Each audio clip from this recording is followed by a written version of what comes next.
For those who seek the Elden Ring, it was good news at the Game of the Year Awards. Though the acceptance speech was bizarrely interrupted by an audience member, Miyazaki's words are the most encouraging for the future of From Software, including Elden Ring. What's in store? Watch on and undertake a new journey with us. Tarnished? Just in case all of your friends are obsessed with Elden Ring, but you have no idea what it is, worry not, Foul Tarnished. We'll give you a quick overview that'll have you battling eldritch monstrosities and crafting the finest steel in no time. First, what is Elden Ring? Elden Ring is a dark fantasy action RPG by From Software, the makers of the wildly popular Dark Souls series. It shot to the top of many most anticipated lists upon reveal at E3 2019, mainly due to the involvement of author George R.R. Martin, who is responsible for the book series behind the hit HBO show Game of Thrones. In lieu of finishing the last two books in his A Song of Ice and Fire series, Martin went off to work on video games for a bit. Much to the chagrin of book nerds everywhere, Martin co-wrote Elden Ring's story with Hidetaka Miyazaki, but the two couldn't be more different in terms of how they tell stories. Martin is known for his painstaking attention to detail in plotting, while Miyazaki prefers to allow fans to fill in the blanks. In an interview with the New Yorker magazine, Miyazaki explains how he had Martin place specific limitations on himself so that From Software's design would still be at the core of Elden Ring's story. From Software is a Japanese video game studio responsible for titles like Bloodborne, Sekiro, Shadows Die Twice, and the Dark Souls series. From Software got its start in the mid-90s with King's Field, but it wasn't until the release of Demon's Souls that the studio became well known. Demon's Souls came out in 2009 to both critical acclaim and a cult following due to its brilliant level design, wonderfully esoteric storytelling, and bone-crushingly challenging combat. That last part being key when discussing where Elden Ring's hype came from. Many praised Demon's Souls for being hard yet rewarding, similar to classic Nintendo Entertainment System titles like Contra and Battletoads. With each major release after Demon's Souls came out, From Software's reputation grew, culminating in Elden Ring. Now, Elden Ring is one of the best video games of all time by most quantifiable metrics, with a sea of perfect review scores from various outlets, TikTok fame, and now plenty of awards. Elden Ring took home the most awards at the Game Awards 2022, including the top prize and much coveted Game of the Year honor. From Software's RPG epic had a successful night at the Game Awards, fighting off intense competition from God of War Ragnarok, which also won several awards. Both games were the biggest winners at the show, sharing 10 of the 32 available prizes. Fans may disagree over some of the choices made during the ceremony, but the most controversial moment of the night was when a random audience member appeared on stage behind Miyazaki and company to thank my Reformed Orthodox rabbi, Bill Clinton. He appeared in a completely different section of the crowd to From Software in what was a major lapse in security, though thankfully he turned out to be mostly harmless. Jeff Keighley, the host of the night's award ceremony, confirmed that the stage invader was promptly arrested. A few days after the 2022 Game Awards, the gaming world is already abuzz about this certain boy with his majestic mane of long black hair. The boy, who managed to merge with key From Software developers to get on the stage as they claimed the best game award for Elden Ring, quietly waited in the background during Hidetaka Miyazaki's speech for Elden Ring, before confidently taking the microphone. The internet went ablaze, memes exploded, and Bill Clinton was quickly modded into Elden Ring while everyone wondered what just happened and who exactly this kid was. The boy's name, as verified by multiple sources, including his Twitter account and a YouTube interview with Neon Sniper Panda, is Matan Evan. Even throughout the interview with Neon Sniper Panda, he maintained his belief that Bill Clinton is a great man, and he railed against the injustice of the former US president being excluded excluded from the Game Awards. Evan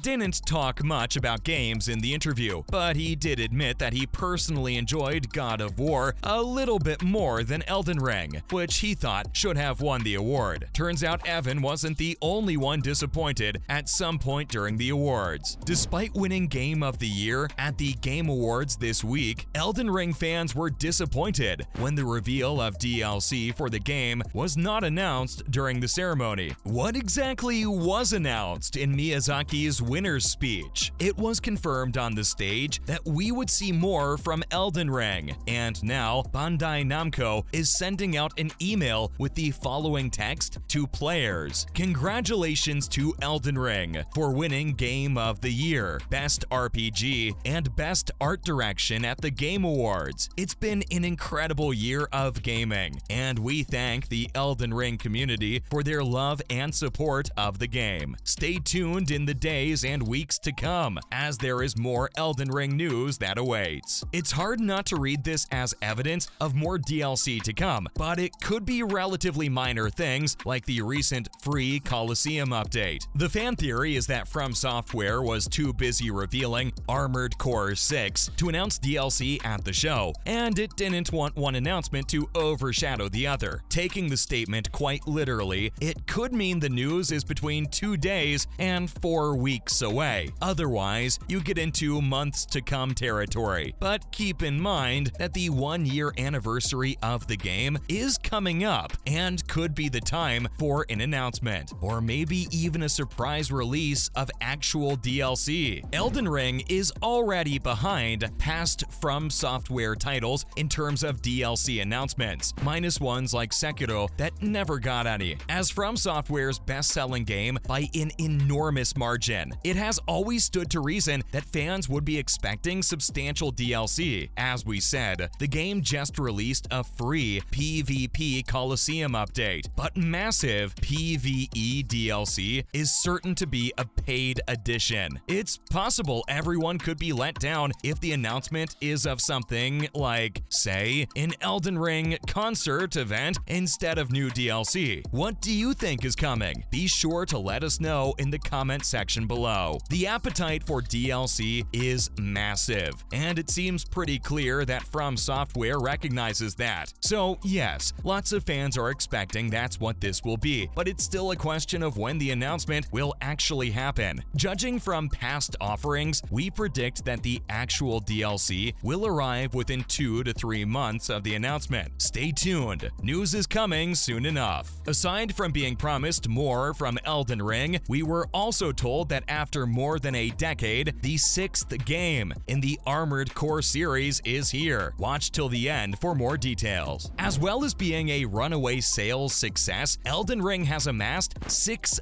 billion views on TikTok, which is more than most of its competitors combined. The ultra-hard sequel to Dark Souls is one of the top 10 best-selling games ever in the US, and will almost certainly dominate more Game of the Year lists over the new year period. Fans can also brag that Elden Ring is one of the most popular games to be featured on social media in 2022, especially on TikTok, where Elden Ring-related videos garnered a whopping 6 billion views. No other game released this year has come close to Elden Ring's view count, with silver medalist Dying Light 2 accruing 719,700,000 TikTok views. That's a lot, but it barely scratches the surface of Elden Ring's total. It's especially impressive when you remember that Elden Ring hasn't even received any substantial DLC, just a few patches and updates. So what makes it so popular on social media? Its popularity on social media can be chalked up to the brutal nature of the game. Its difficult gameplay meant players flocked to social media to try and learn tips or strategies from each other, as well as share proof of their successes. Now, let's talk about the other big announcement from the Game Awards. Armored Core 6: Fires of Rubicon was revealed with a trailer declaring that the game will be available for PS5, Xbox Series, and PC. The latest game in the Armored Core series, published by Bandai Namco, marks the first new installment in more than a decade. The last was Armored Armored Core 5, released in 2012. The announcement was somewhat expected, given that some players reported back in January that they had received a survey revealing the first details of the game. Allegedly, the survey indicated that the game will feature a sci-fi world created by Hidetaka Miyazaki, three-dimensional, dynamic action, and a high degree of freedom in customization. In addition, the survey goes on to reveal that the game is a third-person shooter / mecha action title in which players will be able to move around an extremely large map that represents a unique sci-fi world. The player will face strong enemies and fierce battles both long and short range, using guns and blades. The purported synopsis for the game described a government, corporations, cultists, and unknown mercenaries battling over an alien substance that can drastically advance human society, and was also accompanied by a small amount of watermarked footage. As Armored Core 6 shows, From Software isn't just limiting itself to Elden Ring. During a recent interview, Miyazaki said he tries not to think too much about Elden Ring's success, because that would distract him from his next game. He wants From Software to keep making games that he and the developers want to make, instead of being tied down by Elden Ring. And it's no secret Miyazaki doesn't like sequels, which is why a proper Bloodborne sequel is unlikely to ever happen. But fans can expect just as much excitement and innovation in the company's next Souls-like title, whenever it comes along. And if you haven't yet played Elden Ring, there's good news. It's out on all major platforms: PlayStation 4 and 5, Xbox One and X/S, and PC via Steam. Take heed, would-be adventurers, as Elden Ring is quite tough at some points. I wish you the best of luck. Now go forth and partake in escapades worthy of song. Thanks for watching. Be sure to like and subscribe to our channel for more gaming videos.